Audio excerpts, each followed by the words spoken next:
পদ্মার বুক থেকে যখন ফিরলাম তখন সন্ধ্যা নেমে এসেছে। রোদ নেই, তবে নদীর পাড়ে হালকা বাতাস আর ভ্রমণ পিপাসুদের ভিড়।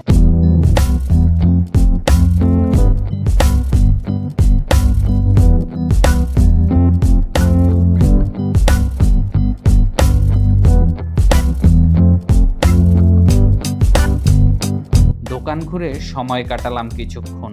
সন্ধ্যার আবহাওয়া উপভোগ করে চলে গেলাম প্রজেক্ট ইলিশে। এক কাপ কফিতে ক্লান্তি কমলো বটে, কিন্তু ইলিশের দাম একটু চড়া, তাই রাতের খাবার না করেই চলে এলাম পদ্মা পাড়ে।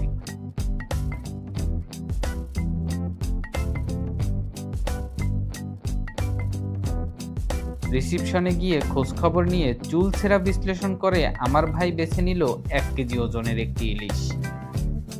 তারপর